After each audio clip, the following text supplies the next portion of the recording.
Se había hablado negativamente de esto de tener 3 competiciones, que podía afectar al ejercicio, de que se sumen muchos partidos, muchos entrenamientos, mucho cansancio, pero usted siempre dijo que es bueno tener 3 competiciones porque te puede dar ese plus de energía de cara al próximo partido de liga, que puede ser que lo que haya pasado, llevamos 6 partidos sin ganar, y ese partido del otro día en UEFA, que se mete entre los 8 primeros con buenas sensaciones, da ese plus de energía.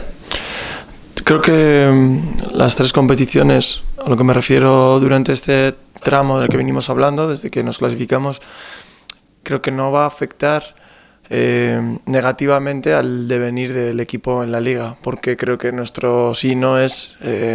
mantenernos en primera división, y aunque no tuviésemos la opción de jugar Conference League o no nos hubiésemos clasificado, tendríamos las mismas dificultades o las mismas opciones de mantenernos. Es un poco lo que creo como director, en este caso, del grupo.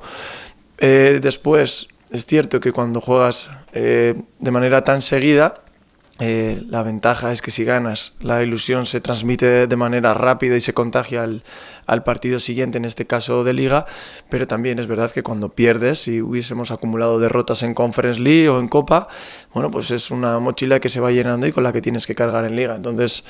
bueno, hay que siempre intentar surfear cuando la ola está arriba, y ahora, como dices, ganamos el otro día, vivimos un día histórico para todos nosotros y debemos aprovechar esta inercia.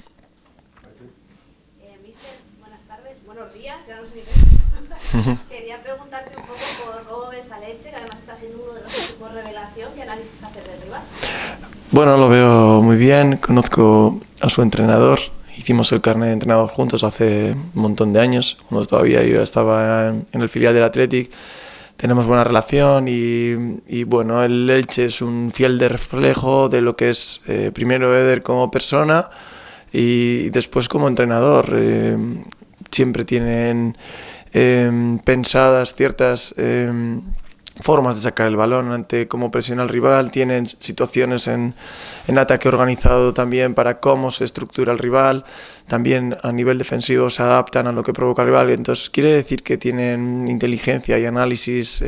hay convencimiento por parte de los jugadores, tienen jugadores que los hemos visto en otros equipos y juegan de un modo y ahora juegan de forma distinta, en posiciones distintas, entonces eso habla de su poder de convicción y mañana será un partido entretenido en el que tenemos que ser muy inteligentes para saber qué hay que hacer en cada momento y sobre todo poder obtener 3 puntos. Buenas, mister Nacho Herrero para Pasión por el Rayo. Yo quería preguntarte, el equipo creo lleva un balance de 13-17, no sé si sientes que tienen cierto bloqueo los jugadores de cara a gol. No sé, no lo llamaría bloqueo porque si digo que es bloqueo y mañana hacemos 4 goles, no tengo forma de argumentar qué ha sucedido para que el otro día no acertaran y mañana hagan 4 goles. Creo que tiene que ver más con la finura, que tiene que ver más con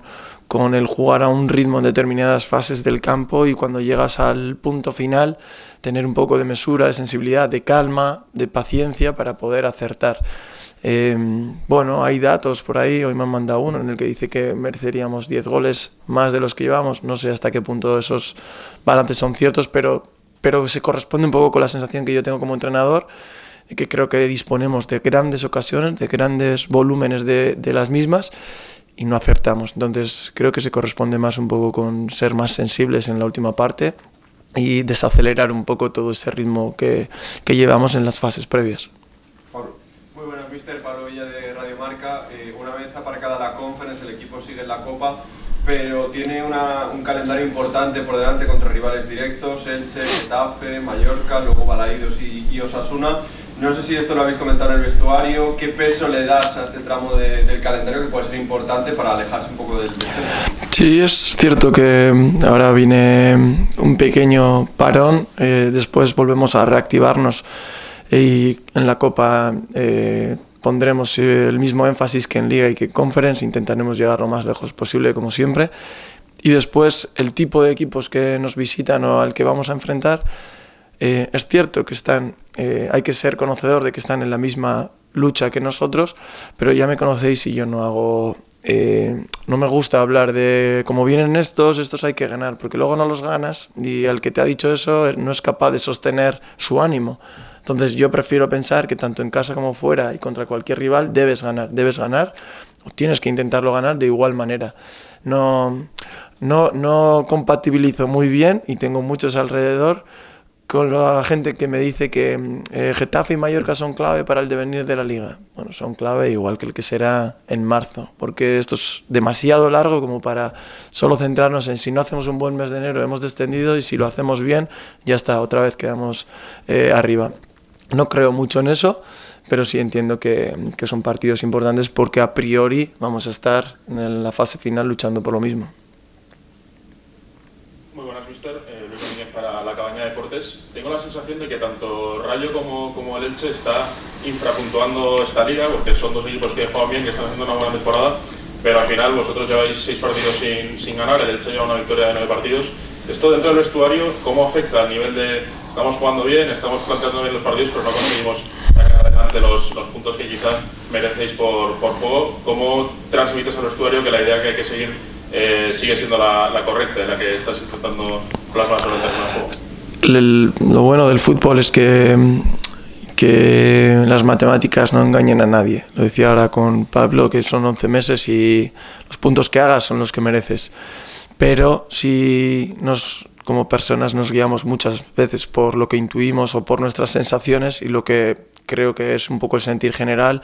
es como dices que el Elche no lo conozco tanto, pero que en el Rayo nos está pasando que merecemos más, ¿no? Oye, deberíamos tener más puntos. Pero si no los tenemos, aunque sientas que los mereces, es porque no has tenido, como decía con Nacho, finura, calidad, nivel, calma para poder acertar. El otro día hay una acción, el día del Betis, muy clara que nos define como equipo. Muy clara, que es la acción que Florian tira la falta y queda el balón dividido, y de esa energía que tenemos, ese ritmo, esas ganas de querer hacer gol, nos estorbamos y acabamos fallándola. Bueno, pues es una acción que nos define, pero creo que no hay que cambiarla. Es decir, prefiero que suceda eso a que haya un rechace, que dé el balón muerto y que no vaya nadie. A lo largo de 11 meses conseguiremos más puntos que si no vamos, ¿no? No sé, es lo que pienso, creo que no hay que alterar muchas cosas, pero hilando un poco las 3 preguntas que me habéis hecho, debemos seguir insistiendo en cómo poder acertar de cara a gol, sabiendo que lo generamos, que llegamos y que es algo que no se solventa de un día para otro. No tengo explicación por qué en Liga no los hacemos y por qué en Conference hemos hecho tantos goles. Bueno, intento buscarla, pero no, a día de hoy no la encuentro, entonces seguiremos un poco por el camino que nos ha dado éxito reciente.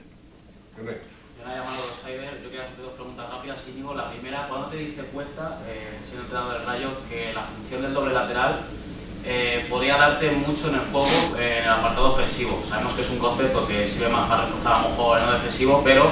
curiosamente encima vemos a Ratio rindiendo bien de extremo, a Pacha Espino rindiendo bien de extremo, cuando antes no lo habíamos visto en su carrera, por lo menos en el Cádiz. Y luego una pregunta rápida de mercado, que ya sé que no te gusta pronunciarte, pero te voy a hablar de un jugador que está libre ahora mismo y que Mateo Moreto ha dicho que, no sé si es verdad o no, que el Rayo está interesado en él, que es Dani Rodríguez. Muchas gracias. Bueno, respecto al mercado, sí, me mantengo un poco aparte porque igual que otras circunstancias, siento que controlo poco lo que pueda suceder, al margen de emitir una opinión si me preguntan por determinados jugadores, la dirección deportiva. Entonces es muy largo y habrá un montón de jugadores asociados, como ocurre en verano, al Rayo Vallecano, y de todos ellos al final, creo que, no digo que no hagáis bien vuestro trabajo, pero hay pocos que al final alcancen una realidad palpable y que estén aquí. Entonces me voy a mantener un poco al margen, y cuando vayamos avanzando en el mercado, si hay situaciones tangibles, hablaré abiertamente de esto, pero desconocía un poco esta noticia. Entonces vamos a evitar un poco que se especule de estas cosas. Y después, sobre los laterales, en el fútbol yo siempre a mis jugadores hablo de que los laterales para mí son 8, son números 8, igual que Pedro, Gerard y Unai. Los 4 laterales que tenemos tienen que jugar como si fuesen un medio centro más cuando el balón está alejado. Y sobre jugar más alto es lo mismo. Yo creo que el fútbol de hoy en día va a ir hacia más laterales o extremos, hacia tener carriles, porque cada vez se aglutina más el juego por dentro, muchos equipos se estructuran por dentro y se busca gente que pueda recorrer de punta a punta el campo. Entonces, con Pacha o Andrei, que en este caso han jugado en una altura superior, lo que buscamos es eso, tener gente que pueda atacar el espacio, gente que pueda defender a su par si es alguien ofensivo, pero sobre todo que sean capaces de hacer todo, de jugar lineal y jugar por dentro. Andrei, Pacha, Pep, Iván lo hacen bien y llega el momento en el que tú te juntas con muchos jugadores por dentro, pero a su vez gente que puede desplegarse por fuera. Es una cuestión de espacios, de características de los jugadores, porque el fútbol de hoy en día puedes enfrentar una estructura, tú tienes la otra, pero se va moviendo el balón y lo que interesa es más qué tipo de jugador tiene y a qué tipo de jugador enfrentas. Vimos que el otro día en el partido de la Conference se desbloqueó el partido gracias a un tiro de larga distancia. No sé si has insistido en alguna manera a los jugadores también, de que es más suerte que de vez en cuando sí da buenos resultados. Estoy de acuerdo y yo soy un defensor a ultranza del golpeo de media o larga distancia. En Vallecas es un privilegio tener el campo pequeño, a pesar de lo que piensen, y en Conference estrecho, porque por pura ocupación del espacio, si el equipo rival se encierra, tus centrales están muy altos. Solo tenéis que ver los mapas de calor de nuestros centrales que juegan muy altos y están muy cerca del área. Entonces, en Vallecas debemos seguir proporcionando al rival esa sensación de asfixia y de agobio, de están los centrales, me están chutando, muchos se van fuera, muchos son fáciles, pero las sensaciones de que estás chutando, las sensaciones de que la tiene que parar, las sensaciones de que cuando hay acierto, y nosotros tenemos grandes pegadores, desbloqueas partidos y te dan puntos. Entonces, tanto en faltas directas como en juego normal y asociado, debemos seguir insistiendo en chutar desde lejos, sí. La recuperación de Mumin, llevamos varias semanas viendo el entrenar, casi que ya la decisión es de los médicos y tuya, y ya que habéis entrenado no sé si hay alguna baja inesperada para vosotros. De momento Mumin está cumpliendo unos plazos que tienen que ver con la reinserción en el grupo, está más cerca evidentemente, pero todavía hay un periodo en el que debemos ser cuidadosos porque acaba de empezar a tener gente alrededor, estímulos diferentes, cada vez entrena más fuerte y entonces hay que ver cómo responde, pero lo que está claro es que le queda poco para volver, para poder estar disponible, pero de momento todavía no me dejan meter mano en la decisión y de momento los médicos son los que tienen que estar con él para ver cómo evoluciona, cómo se encuentra después de semanas enteras de entrenamiento, pero es una gozada y un disfrute de verlo otra vez con nosotros. ¿Una pregunta por favor? Sí, Mister, hablabas un poco del mercado, que no querías hablar de nombres, pero no sé si tú, Carlos Reyes, sí que hay alguna marcación que quieras reforzar también de cara a lo que se viene, a otra vez retomar las 3 competiciones. Y luego también preguntarte por la importancia que tiene contigo la figura del falso 9, esto de falso con comillas, y cómo para ti es una figura clave ante muchas veces la alternativa a un delantero puro. Es un poco con el delantero o el falso 9, es un poco lo que hablaba antes con Jonay en cuanto a que es una ocupación de un espacio, que es alguien que, por así decirlo, está en el centro del ataque y en función del rival y en función de nuestras características lo utilizamos para que haga lo que tiene que hacer,